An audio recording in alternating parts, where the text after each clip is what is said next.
ସୁମିତ୍ରା ଦେବୀ ଏବଂ ତାଙ୍କ ସ୍ୱାମୀ ସୁକାନ୍ତ ବାବୁଙ୍କର ଏକ ଖୁସିର ପରିବାର ଥିଲା। ସେ ଏକ ମିଳିତ ପରିବାରରେ ରହୁଥିଲେ ଏବଂ ଗାଁରେ ତାଙ୍କର ଏକ ଛୋଟ ଘର ଥିଲା, ଯେଉଁଠି ସେ ତାଙ୍କ ପତ୍ନୀ, ପିତାମାତା ଏବଂ ଭାଇ କିଶୋର, ତାଙ୍କ ପତ୍ନୀ ଏବଂ ପିଲାମାନଙ୍କ ସହିତ ରହୁଥିଲେ। ସେ ଟଙ୍କାରେ ଧନୀ ନଥିଲେ, କିନ୍ତୁ ସେ ହୃଦୟରେ ବହୁତ ଧନୀ ଥିଲେ। ସୁକାନ୍ତ ବାବୁଙ୍କର ଆଚରଣ ବହୁତ ସରଳ ଥିଲା। ସେ ଜଣେ ଭଲ ହୃଦୟର ବ୍ୟକ୍ତି ଥିଲେ। ଯେତେବେଳେ କି ତାଙ୍କ ଭାଇ କିଶୋର ବାବୁ ଏବଂ ତାଙ୍କ ସ୍ତ୍ରୀ ଟିକେ ଚତୁର ଲୋକ ଥିଲେ। ସେ ସବୁ ସ୍ଥାନରେ ସୁକାନ୍ତ ବାବୁଙ୍କର ସରଳତାର ଫାଇଦା ଉଠାଇ ତାଙ୍କ ନିଜର ସ୍ୱାର୍ଥ ହାସଲ କରୁଥିଲେ। ସୁକାନ୍ତ ବାବୁଙ୍କର ଦୁଇଟି ସନ୍ତାନ ଥିଲେ, ଗୋଟିଏ ପୁଅ ରାଜ ଏବଂ ଅନ୍ୟଟି ଝିଅ ରାଗିଣୀ। ଯେତେବେଳେ କି ତାଙ୍କ ଭାଇ କିଶୋରଙ୍କର ମଧ୍ୟ ଏକ ପୁତ୍ର ଥିଲା, ଯାହାର ନାମ ପଙ୍କଜ ଥିଲା। ପଙ୍କଜଙ୍କ ଆଚରଣ ତାଙ୍କ ବାପାଙ୍କ ଆଚରଣ ଠାରୁ ସମ୍ପୂର୍ଣ୍ଣ ବିପରୀତ ଥିଲା। ତାଙ୍କ ଆଚରଣ ତାଙ୍କ ବଡ଼ ବାପା ସୁକାନ୍ତ ବାବୁଙ୍କ ପରି ଥିଲା। ସୁକାନ୍ତ ବାବୁଙ୍କ ପୁଅ ରାଜ ଅଧ୍ୟୟନରେ ଜଣେ ମଧ୍ୟମ ଧରଣର ଛାତ୍ର ହୋଇଥିବା ବେଳେ କିଶୋରଙ୍କ ପୁଅ ପଙ୍କଜ ସବୁକିଛିରେ 1 ନମ୍ବର ଥିଲେ। ସେ ଅଧ୍ୟୟନରେ ବହୁତ ସ୍ମାର୍ଟ ଥିଲେ ଏବଂ ତାଙ୍କର ଆଚରଣ ମଧ୍ୟ ବହୁତ ଭଲ ଥିଲା। ପୁରା ପରିବାର ଏକତ୍ର ଖୁସିରେ ରହୁଥିଲେ। ରାଜ ଏବଂ ପଙ୍କଜ ପ୍ରାୟ ସମାନ ବୟସରେ ଥିଲେ ଏବଂ ରାଗିଣୀ ଉଭୟ ଭାଇଙ୍କ ଠାରୁ ସାନ ଥିଲେ। ଯେତେବେଳେ ପିଲାମାନେ ଧୀରେ ଧୀରେ ବଡ଼ ହେଲେ, ସେମାନେ ବିଦ୍ୟାଳୟକୁ ଯିବା ଆରମ୍ଭ କଲେ ଏବଂ ସମୟ ସହିତ ସ୍କୁଲରୁ କଲେଜ ପର୍ଯ୍ୟନ୍ତ, ଏବଂ ସୁକାନ୍ତ ବାବୁଙ୍କ ପୁଅ ରାଜ କୌଣସି ପ୍ରକାରେ ହାଇସ୍କୁଲ ପରୀକ୍ଷାରେ ଉତ୍ତୀର୍ଣ୍ଣ ହେଲେ, ତାଙ୍କର ଅଧ୍ୟୟନ ପ୍ରତି ବିଶେଷ ଆଗ୍ରହ ନଥିଲା। ପଙ୍କଜ ଅଧ୍ୟୟନରେ ଅତ୍ୟନ୍ତ ସ୍ମାର୍ଟ ଥିଲେ ଏବଂ ତାଙ୍କ ସମଗ୍ର ବିଦ୍ୟାଳୟରେ ସର୍ବାଧିକ ମାର୍କ ରଖି ସେ ନିଜ ପରିବାର ତଥା ସମଗ୍ର ଗାଁ ପାଇଁ ଖ୍ୟାତି ଆଣିଥିଲେ। ବର୍ତ୍ତମାନ ରାଜଙ୍କର ଅଧିକ ଅଧ୍ୟୟନ କରିବାକୁ ଇଚ୍ଛା ନଥିଲା, କିନ୍ତୁ ତଥାପି ସୁକାନ୍ତ ବାବୁଙ୍କ ଜୋର ଦେବା କାରଣରୁ ସେ କୌଣସି ପ୍ରକାରେ ଏକାଦଶ ଶ୍ରେଣୀରେ ଆଡମିସନ କରିଥିଲେ। ଏବେ ସୁକାନ୍ତ ବାବୁ ରାଜର ଭବିଷ୍ୟତ ବିଷୟରେ ଦିନରାତି ଚିନ୍ତା କରିବା ଆରମ୍ଭ କଲେ। ବ୍ୟବସାୟ ଖୋଲିବା ପାଇଁ ସେ ସେତେ ଧନୀ ନଥିଲେ। ମଧ୍ୟବିତ୍ତ ପରିବାର ପାଇଁ ଶିକ୍ଷା ହେଉଛି ଏକମାତ୍ର ସହାୟତା, ଯେଉଁଥିରୁ ରାଜ ପଛକୁ ଫେରି ଆସିଥିଲେ। ଯେତେବେଳେ ସୁକାନ୍ତ ବାବୁ ବହୁତ ଜିଦ୍ ଧରିଥିଲେ, ସେତେବେଳେ ସେ ଅଧିକ ଅଧ୍ୟୟନ କରିବାକୁ ରାଜି ହୋଇଥିଲେ, ତାହା ମଧ୍ୟ ଅନିଚ୍ଛାରେ। ଘରେ କିମ୍ବା ଅଧ୍ୟୟନରେ ଯାହା ବି ହେଉ, କିନ୍ତୁ ରାଜ ଏବଂ ପଙ୍କଜଙ୍କ ମଧ୍ୟରେ ବନ୍ଧୁତା ବହୁତ ଭଲ ଥିଲା। ଦୁହେଁ ପରସ୍ପର ସହିତ ଅତି ସ୍ନେହରେ ରହୁଥିଲେ। ସମୟ ନିଜ ଗତିରେ ଗତି କରୁଥିଲା ଏବଂ ବର୍ତ୍ତମାନ ଦୁହେଁ ଦ୍ୱାଦଶ ଶ୍ରେଣୀରେ ପଢ଼ୁଥିଲେ। ପରୀକ୍ଷା ସମାପ୍ତ ହେବା ପରେ ଲାଗୁଥିଲା ଯେପରି ରାଜ ପୁସ୍ତକରୁ ସ୍ୱାଧୀନତା ପାଇଛନ୍ତି, କିନ୍ତୁ ଏଥର ମଧ୍ୟ ହାଇସ୍କୁଲ ପରି ପଙ୍କଜ ତାଙ୍କ ବିଦ୍ୟାଳୟରେ ଶୀର୍ଷରେ ରହିଥିଲେ। ତାଙ୍କର ନିଷ୍ଠା ଏବଂ ପରିଶ୍ରମ ଦେଖି ତାଙ୍କ ଶିକ୍ଷକ ତାଙ୍କୁ ବିଦେଶରେ ପଢ଼ିବାକୁ ପରାମର୍ଶ ଦେଇଥିଲେ ଏବଂ ଏହା କିପରି କରାଯିବ ଏବଂ କ'ଣ କ'ଣ ଆବଶ୍ୟକ। ବର୍ତ୍ତମାନ ପଙ୍କଜ ଦିନରାତି କଠିନ ପରିଶ୍ରମ କରିବା ଆରମ୍ଭ କରିଛି ଏବଂ ସେ ସରକାରୀ ବୃତ୍ତି ପାଇଁ ପରୀକ୍ଷା ଦେଇଛନ୍ତି। ତାଙ୍କର କଠିନ ପରିଶ୍ରମର ଫଳ ଦେଇଥିଲା ଏବଂ ଫଳାଫଳ ଆସିବା ପରେ ସେ ଜାଣିବାକୁ ପାଇଲେ ଯେ ପଙ୍କଜ ଛାତ୍ରବୃତ୍ତି ପାଇଛନ୍ତି ଏବଂ ସେ ବିଦେଶ ଯାଇପାରିବେ। ତାଙ୍କର ଦରମା ଏବଂ ଶିକ୍ଷା ଖର୍ଚ୍ଚ ଏହିପରି ଗରିବ ପିଲାମାନଙ୍କୁ ପ୍ରୋତ୍ସାହିତ କରିବା ପାଇଁ ଏହି ଅଭିଯାନ ଚଳାଉଥିବା କମ୍ପାନୀ ବହନ କରିବ। ପଙ୍କଜ ପାଇଁ ସୁକାନ୍ତ ବାବୁ ବହୁତ ଖୁସି ଥିଲେ।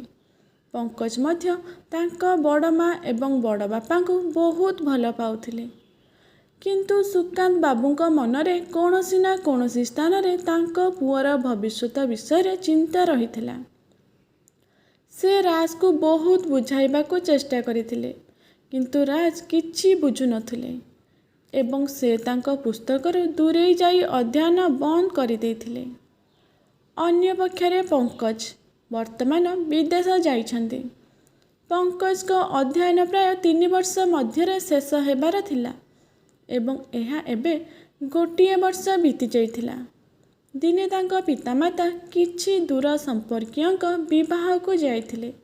ସେ ଯେଉଁ ବସ୍ରେ ଯାଉଥିଲେ ଏକ ଭୟଙ୍କର ଦୁର୍ଘଟଣାର ସମ୍ମୁଖୀନ ହୋଇଥିଲା ଏବଂ ଏହି ଦୁର୍ଘଟଣାରେ ପଙ୍କଜ ତାଙ୍କ ପିତାମାତାଙ୍କୁ ହରାଇଲେ। ବର୍ତ୍ତମାନ ସେ କେବଳ ନିଜର କହିବାକୁ ଗଲେ କେବଳ ବଡ଼ ବାପା ଏବଂ ବଡ଼ ମା ହିଁ ଥିଲେ। ସେମାନେ ରାଜଙ୍କ ଅପେକ୍ଷା ପଙ୍କଜକୁ ଅଧିକ ଭଲ ପାଉଥିଲେ ଏବଂ ଧୀରେ ଧୀରେ ପଙ୍କଜ ମଧ୍ୟ ସ୍ୱାଭାବିକ ହୋଇଗଲେ। ପଙ୍କଜଙ୍କ ଅଧ୍ୟୟନ ପ୍ରାୟ ସମାପ୍ତ ହୋଇଥିଲା। ଏହି ସମୟରେ ରାଗିଣୀ ଏବଂ ରାଜଙ୍କର ମଧ୍ୟ ବୟସ ହୋଇଯାଇଥିଲା। ତେଣୁ ସୁକାନ୍ତ ବାବୁ ଏକ ଭଲ ବାଳକ ଦେଖିବା ପରେ ରାଗିଣୀର ବିବାହ କରାଇଥିଲେ। ଦୁଇ ଭାଇ ଏକତ୍ର ମିଶି ନିଜ ଭଉଣୀକୁ ବିଦାୟ ଦେଇଥିଲେ। ପଙ୍କଜ ମଧ୍ୟ କିଛି ଦିନ ଛୁଟି ନେଇ ବିବାହ ଉତ୍ସବରେ ଯୋଗ ଦେବାକୁ ଆସିଥିଲେ। ବର୍ତ୍ତମାନ ତାଙ୍କର ଛୁଟି ସମାପ୍ତ ହେଲା।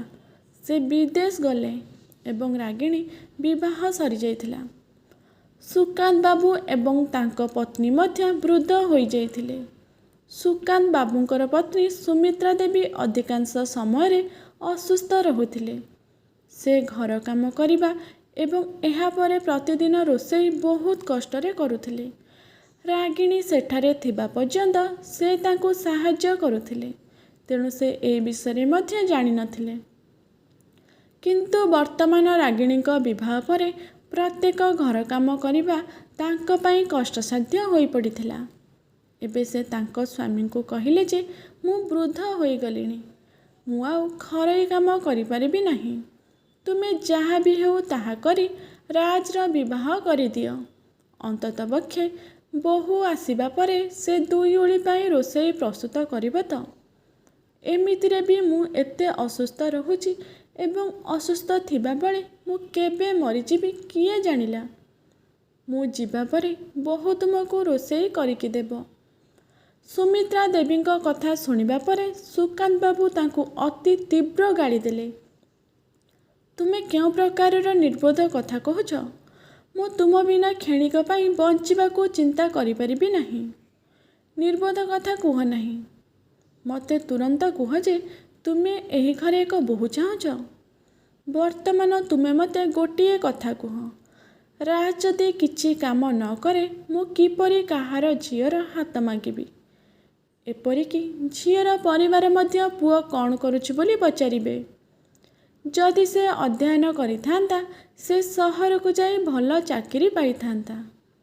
ସେ ଜାଣେ ନାହିଁ ଯେ ତା ବାପା ସେତେ ଧନୀ ନୁହନ୍ତି, ତାକୁ ସାରା ଜୀବନ ବସି ଖାଇବାକୁ ଦେବେ। ତୁମେ ମଧ୍ୟ ଜାଣିଛ ସେହି ଛୋଟ ଜମିରେ କେତେ କରାଯାଇପାରିବ। ମୁଁ କେବଳ ମୋ ଘରର ଖର୍ଚ୍ଚ ପରିଚାଳନା କରିପାରିବି, ତେଣୁ ମୁଁ ତାକୁ ଅଧ୍ୟୟନ କରିବାକୁ କହିଲି। କିନ୍ତୁ ମୁଁ କହିଥିବା ଗୋଟିଏ କଥା ସେ ବୁଝିପାରିଲା ନାହିଁ। ପିତାମାତାଙ୍କ ବହୁତ ଜିଦ୍ ପରେ ରାଜ ଚାକିରି ଖୋଜିବା ପାଇଁ ବାହାରକୁ ଯାଇଥିଲେ। ପ୍ରାୟ 15ରୁ 20 ଦିନ ପରିଶ୍ରମ କରିବା ପରେ ସେ ନିକଟ ସହରର ଏକ କାରଖାନାରେ ଚାକିରି ପାଇଲେ।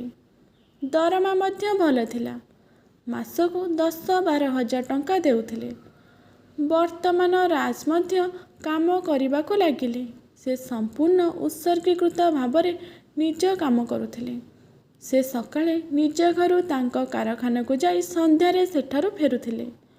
ତାଙ୍କ ମା ସୁମିତ୍ରା ଦେବୀ ସକାଳେ ତାଙ୍କ ପାଇଁ ଖାଦ୍ୟ ପ୍ରସ୍ତୁତ କରି ଏହାକୁ ପ୍ୟାକ୍ କରିଦେଉଥିଲେ। ଦିନେ ହଠାତ୍ ସୁମିତ୍ରା ଦେବୀ ବାନ୍ତି କରିବା ଆରମ୍ଭ କରିଦେଲେ ଏବଂ ତାଙ୍କ ବାନ୍ତିରେ ରକ୍ତ ଦେଖାଯିବାକୁ ଲାଗିଲା। ପ୍ରଥମେ ସେ ଏହାକୁ ଦିନେ କି 2 ଦିନ ପର୍ଯ୍ୟନ୍ତ କାହାକୁ କହିନଥିଲେ। କିନ୍ତୁ ଯେତେବେଳେ ସେ ବାରମ୍ବାର ରକ୍ତ ବାନ୍ତି କରିବା ଆରମ୍ଭ କରିଥିଲେ, ତାପରେ ସୁକାନ୍ତ ବାବୁ ତାଙ୍କୁ ଡାକ୍ତରଖାନାକୁ ନେଇଗଲେ ଏବଂ ସେଠାରେ ଡାକ୍ତର ତାଙ୍କୁ କହିଲେ ଯେ ସୁମିତ୍ରା ଦେବୀଙ୍କୁ ଟିବି ହୋଇଛି ଏବଂ ଏହା ଏବେ ଶେଷ ପର୍ଯ୍ୟାୟରେ। ବର୍ତ୍ତମାନ ତାଙ୍କର ଅଳ୍ପ ସମୟ ବାକି ଅଛି, ତେଣୁ ତାଙ୍କୁ ଘରକୁ ନେଇ ତାଙ୍କର ଭଲ ଭାବରେ ଯତ୍ନ ନିଅନ୍ତୁ। ଏବେ ସୁମିତ୍ରା ଦେବୀ ପୁଣି ଥରେ ସ୍ୱାମୀ ସୁକାନ୍ତ ବାବୁଙ୍କ ସହିତ ପୁଅର ବିବାହ ପାଇଁ ଜୋର ଦେବା ଆରମ୍ଭ କଲେ। ସୁକାନ୍ତ ବାବୁ ଏହା ମଧ୍ୟ ଜାଣିଥିଲେ ଯେ ବର୍ତ୍ତମାନ ସୁମିତ୍ରା ଦେବୀ ଅତିଥି କେବଳ କିଛି ଦିନ ପାଇଁ ଥିଲେ। ଯଦିଓ ସେ ଏ ବିଷୟରେ ଚିନ୍ତା କରି ଭିତରୁ ଭାଙ୍ଗି ପଡ଼ୁଥିଲେ, ତଥାପି ସେ ବିଚାରି କ'ଣ କରିପାରିବେ? ମୁଁ ଯେତେ ଟଙ୍କା ବିନିଯୋଗ କଲେ ମଧ୍ୟ ପତ୍ନୀଙ୍କୁ ବଞ୍ଚାଇ ପାରିବି ନାହିଁ, କାରଣ ଡାକ୍ତର ମନା କରିଦେଇଥିଲେ। ବର୍ତ୍ତମାନ ସେ ଜଣେ ଭଲ ଝିଅ ଦେଖି ପୁଅ ରାଜର ବିବାହ କରାଇଥିଲେ।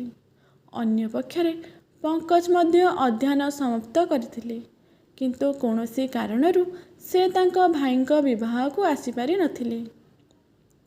ସୁକାନ୍ତ ବାବୁ ରାଜକୁ ତାଙ୍କ ବନ୍ଧୁଙ୍କ ଝିଅ କାଜଲଙ୍କ ସହ ବହୁତ ଆଶାର ସହିତ ବିବାହ କରାଇଥିଲେ।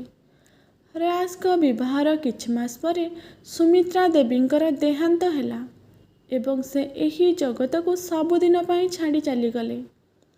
ସୁମିତ୍ରା ଦେବୀଙ୍କ ମୃତ୍ୟୁ ପରେ ସୁକାନ୍ତ ବାବୁ ସମ୍ପୂର୍ଣ୍ଣ ଏକୁଟିଆ ହୋଇଗଲେ। ଆରମ୍ଭରେ କାଜଲ ବହୁତ ଭଲ ଆଚରଣ କରୁଥିଲେ। ତାପରେ ଜଣା ନାହିଁ ସୁମିତ୍ରା ଦେବୀଙ୍କ ମୃତ୍ୟୁ ପରେ ହଠାତ୍ ତାଙ୍କ ସହିତ କ'ଣ ହେଲା ଯେ ସେ ଦିନକୁ ଦିନ ସୁକାନ୍ତ ବାବୁଙ୍କର 2ଟି ଭୋଜନ ମଧ୍ୟ ଦେବାକୁ କୁଣ୍ଠାବୋଧ କରିବାକୁ ଲାଗିଲେ। ସେ ତାଙ୍କ ସ୍ୱାମୀ ରାଜଙ୍କ ସାମ୍ନାରେ ବହୁତ ସୁନ୍ଦର ବ୍ୟବହାର କରୁଥିଲେ, କିନ୍ତୁ ସେ କାମକୁ ଯିବା ମାତ୍ରେ ସେ ସୁକାନ୍ତ ବାବୁଙ୍କ ସହ ଅଶାଳୀନ ବ୍ୟବହାର କରୁଥିଲେ। ଦିନେ ଅପରାହ୍ନରେ ସେ ତାଙ୍କ ମାଆଙ୍କ ସହ ଫୋନରେ କଥା ହେଉଥିଲେ। ସେହି ସମୟରେ ସୁକାନ୍ତ ବାବୁ ତାଙ୍କୁ କହିଲେ, କାଜଲ ବୋହୂ, ମୋତେ 1 କପ୍ ଚା ପିଇବାକୁ ଇଚ୍ଛା ହେଉଛି। ଦୟାକରି 1 କପ୍ ଚା ତିଆରି କରିଦେବ। ତାପରେ ସେ ତୁରନ୍ତ ଉତ୍ତର ଦେଲେ, ଭଗବାନ ତୁମକୁ 2 ହାତ ଦେଇଛନ୍ତି, ନିଜେ ଯାଇ ଏହାକୁ ପ୍ରସ୍ତୁତ କର ଏବଂ ମୁଁ ତୁମ ଘରର ଚାକରାଣୀ ନୁହଁ। ଯେତେବେଳେ ଦେଖ ଆପଣ ଦିନସାରା ଅର୍ଡ଼ର ଦେଉଛନ୍ତି, 2 ଓଳି ଭୋଜନ ଦିଆଯାଉଛି।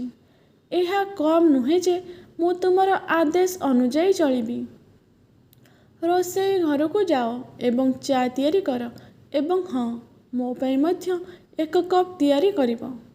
ବୋହୂଙ୍କର ଏପରି ଆଚରଣ ଦେଖିବା ପରେ ସୁକାନ୍ତ ବାବୁ ତାଙ୍କ ହୃଦୟରେ ଅତ୍ୟନ୍ତ ଦୁଃଖିତ ହେଲେ, କିନ୍ତୁ ସେଥିପାଇଁ ସେ ତାଙ୍କ ପୁଅକୁ କିଛି କହିଲେ ନାହିଁ, ଯେଉଁ କାରଣରୁ ତାଙ୍କ ଘରେ ଅନାବଶ୍ୟକ ଅସୁବିଧା ହେବ। ଏହା କେବଳ ଆରମ୍ଭ ଥିଲା। ବର୍ତ୍ତମାନ କାଜଲଙ୍କ ଅସଦାଚରଣ ଦିନକୁ ଦିନ ବଢ଼ିବାରେ ଲାଗିଲା। ଦିନେ ରାଜ ଚାଲିଯିବା ମାତ୍ରେ ସେ ପ୍ରସ୍ତୁତ ହୋଇ ସୁକାନ୍ତ ବାବୁଙ୍କୁ କହିଲା, ଏ ବୃଦ୍ଧ, ଶୁଣ, ମୁଁ ମୋର ବନ୍ଧୁଙ୍କ ଘରକୁ ଯାଉଛି। ସନ୍ଧ୍ୟା ସୁଦ୍ଧା ଫେରି ଆସିବି। ମୋର ପୋଷାକ ବାଥରୁମରେ ପଡ଼ିଛି। ମୁଁ ଆସିବା ପୂର୍ବରୁ ସେସବୁକୁ ସଫା କରିଦେବ। ରୋଷେଇ ଘରେ ବାସନ ପଡ଼ିଛି, ତାକୁ ସଫା କରିଦେବ ଏବଂ ହଁ, ଘର ସଫା କରିଦେବ। ମୁଁ ଆସିବା ବେଳକୁ ଯଦି ସେହି କାମ ନ କରିଥିବ, ତେବେ ମୁଁ ତୁମର ଖାଦ୍ୟ ଏବଂ ପାଣି ବନ୍ଦ କରିଦେବି। ବିଚରା ସୁକାନ୍ତ ବାବୁଙ୍କ ଆଖିରେ ଲୁହ ଆସିଗଲା। ତାଙ୍କ ବୋହୂ ଯିବା ପରେ ତାଙ୍କ ପତ୍ନୀଙ୍କୁ ମନେ ପକାଉଥିଲେ ଏବଂ କାମ କରିବା ସହିତ କାନ୍ଦୁଥିଲେ। ଏହା ଉପରେ ବୃଦ୍ଧାବସ୍ଥା ହେତୁ ହାତ ଏବଂ ଗୋଡ଼ ମଧ୍ୟ ଏତେ ସମର୍ଥନ କରିନଥିଲା। ମୁଁ କେଉଁ ଚିନ୍ତାଧାରା ସହିତ ମୋ ସାଙ୍ଗର ଝିଅକୁ ମୋ ବୋହୂ ଭାବରେ ଆଣିଥିଲି, କିନ୍ତୁ ସେ ଜାଣିନଥିଲେ ଯେ ତାଙ୍କ ସହିତ ଠିକ୍ ବିପରୀତ ଘଟିବ। ସେ ବହୁତ ଚେଷ୍ଟା କରିଥିଲେ, କିନ୍ତୁ ଏକାଥରକେ ଏତେ କାମ କରିପାରି ନଥିଲେ। ବର୍ତ୍ତମାନ ତାଙ୍କ ବୋହୂ କାଜଲ ମଧ୍ୟ ଫେରି ଆସିଥିଲେ। ଏପର୍ଯ୍ୟନ୍ତ ଘରର ଝାଡ଼ୁ ପୋଛା ଏହିପରି ପଡ଼ିଥିଲା। କାଜଲ ଘର ଭିତରକୁ ଆସିବା ମାତ୍ରେ ଘରର ଅବସ୍ଥା ଦେଖି ସେ ରାଗି ଯାଇ ସୁକାନ୍ତ ବାବୁଙ୍କୁ ନକାରାତ୍ମକ କଥା କହିବା ଆରମ୍ଭ କଲେ।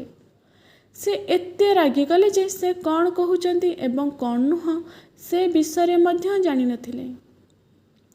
ଯେତେବେଳେ ସୁକାନ୍ତ ବାବୁ ତାଙ୍କ ପାଇଁ 1 ଗ୍ଲାସ୍ ପାଣି ଆଣିଥିଲେ, ସେ ଏହାକୁ ହାତରୁ ଫିଙ୍ଗି ସୁକାନ୍ତ ବାବୁଙ୍କୁ ଠେଲିଦେଲେ ଏବଂ ବିଚରା ଲୋକଟି ପଛକୁ ପଡ଼ିଗଲେ, ଯେଉଁଥିପାଇଁ ସେ ବହୁତ ଆଘାତ ପାଇଥିଲେ। ଯେତେବେଳେ ରାଜ ସନ୍ଧ୍ୟାରେ କାମରୁ ଫେରିଆସିଲେ, ସେ ସୁକାନ୍ତ ବାବୁଙ୍କର ଅବସ୍ଥା ଦେଖି ତାଙ୍କ ବାପାଙ୍କ ସହିତ କ'ଣ ହେଲା ବୋଲି ପଚାରିଲେ। ତୁମେ କିପରି ଆଘାତ ପାଇଛ? କିନ୍ତୁ ଏଥର ମଧ୍ୟ ସୁକାନ୍ତ ବାବୁ ଚୁପ୍ ରହି ତାଙ୍କ ପୁଅର ପାରିବାରିକ ଜୀବନକୁ ବିଚାର କରି ମିଛ କହିଥିଲେ। ସେ ଦିନକୁ ଦିନ ଦୁର୍ବଳ ହୋଇ କାମ କରୁଥିଲେ ଏବଂ କାନ୍ଦୁଥିଲେ। ଏହା ଉପରେ ବୃଦ୍ଧାବସ୍ଥା ହେତୁ ହାତ ଏବଂ ଗୋଡ଼ ମଧ୍ୟ ତାଙ୍କୁ ଏତେ ସମର୍ଥନ କରୁନଥିଲା। ସେ ସୁକାନ୍ତ ବାବୁଙ୍କ ଦ୍ୱାରା ସମସ୍ତ ଘରୋଇ କାମ ସମ୍ପନ୍ନ କରୁଥିଲେ ଏବଂ ତାଙ୍କୁ ଠିକ୍ ସମୟରେ ଖାଦ୍ୟ ମଧ୍ୟ ଦେଉନଥିଲେ। ରାଜ 2 ଦିନ ପାଇଁ ସହର ବାହାରକୁ ଯାଇଥିଲେ। କାଜଲ ସୁକାନ୍ତ ବାବୁଙ୍କୁ ଖରାପ ଭାବରେ ପିଟିଥିଲେ ଏବଂ ତାଙ୍କୁ ଘରୁ ବାହାର କରି କବାଟ ବନ୍ଦ କରିଦେଲେ। ବିଚରା ଲୋକଟି ପୁରା ଦିନ କାନ୍ଦି କାନ୍ଦି ଘରର କବାଟ ଖୋଲିବାକୁ କହିଲେ, କିନ୍ତୁ ଏହାର କୌଣସି ପ୍ରଭାବ କାଜଲ ଉପରେ ପଡ଼ିଲା ନାହିଁ। ଏବେ ବିଚରା ଲୋକଟି କ'ଣ କରିବ? ପୁରା ଦିନ ବିତିଯିବା ପରେ ସେ ସେଠାରୁ ଉଠି ଚାଲିଗଲେ। ଆଖିରୁ ଲୁହ ଝରି ଆସୁଥିଲା ଏବଂ ବନ୍ଦ ହେବାର କୌଣସି ଚିହ୍ନ ନଥିଲା। ଚାଲିବା ବେଳେ ସେ ନିକଟସ୍ଥ ଏକ ବସ୍ ଷ୍ଟାଣ୍ଡରେ ପହଞ୍ଚି ସେଠାରେ ବସି ସମୟ ବିତାଇବା ଆରମ୍ଭ କଲେ। 2 ଦିନ ବିତିଗଲାଣି। ଭୋକ ହେତୁ ପେଟରେ ଏକ ଜ୍ୱଳନ୍ତ ଅନୁଭବ ହେଉଥିଲା। ବିଚରା ଭୋକ ଲାଗିବା କାରଣରୁ ଲୋକଙ୍କ ଆଗରେ ହାତ ପତେଇବାକୁ ଲାଗିଲେ। ଭିକ ମାଗିବାକୁ ଲାଗିଲେ। କିଛି ଲୋକ ତାଙ୍କୁ କିଛି ଟଙ୍କା ଦେଇଥିଲେ, ଯାହାକି ସେ 3 ଦିନ ପର୍ଯ୍ୟନ୍ତ ବସ୍ ଷ୍ଟାଣ୍ଡ ନିକଟରେ ଥିବା ଏକ ଛୋଟ ଷ୍ଟଲରୁ ଖାଦ୍ୟ ଖାଉଥିଲେ। ଯେତେବେଳେ ସେ ଷ୍ଟଲ ମାଲିକଙ୍କୁ କିଛି କାମ ପାଇଁ ପଚାରିଲେ, ସେ ତାଙ୍କୁ କହିଲେ ଯେ ତାଙ୍କୁ ବାସନ ଧୋଇବା ଏବଂ ଦୋକାନ ସଫା କରିବାକୁ ପଡ଼ିବ। ଏହାର ପ୍ରତିବଦଳରେ ସେ ତାଙ୍କୁ ଦିନକୁ 2 ଥର ଭୋଜନ ଦେବେ। ସେଥିରେ ସେ ରାଜି ହୋଇଗଲେ। ସେଠାରେ ଥିବା ବସ୍ ଷ୍ଟାଣ୍ଡର ଏକ କୋଣରେ ଶୋଉଥିଲେ। ଏଠାରେ ଯେତେବେଳେ ରାଜ ସହରରୁ ଫେରିଆସିଥିଲେ, ସେ ତାଙ୍କ ପତ୍ନୀଙ୍କୁ ତାଙ୍କ ପିତାଙ୍କ ବିଷୟରେ ପଚାରିଲେ।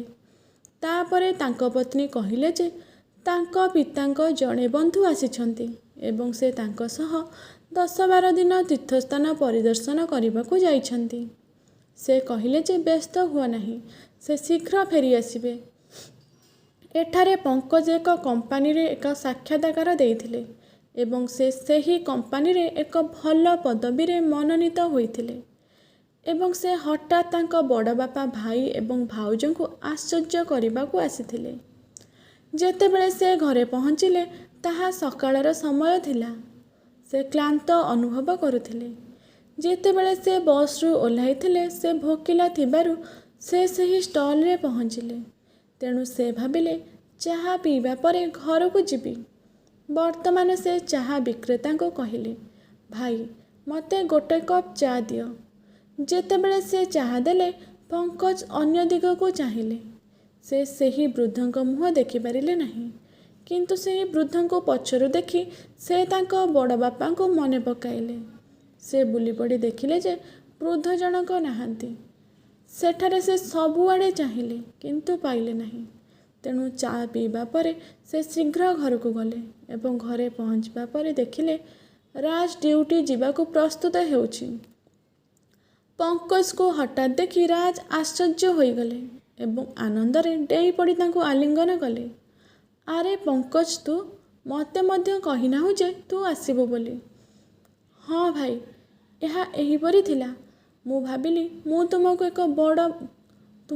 ଏବଂ ବଡ଼ ବାପାଙ୍କୁ ଏକ ଭଲ ଖବର ଦେବି। ବାସ୍ତବରେ ମୁଁ ଜାଣିପାରୁନାହିଁ ଯେ ବଡ଼ ବାପା କେଉଁଠାରେ ଅଛନ୍ତି।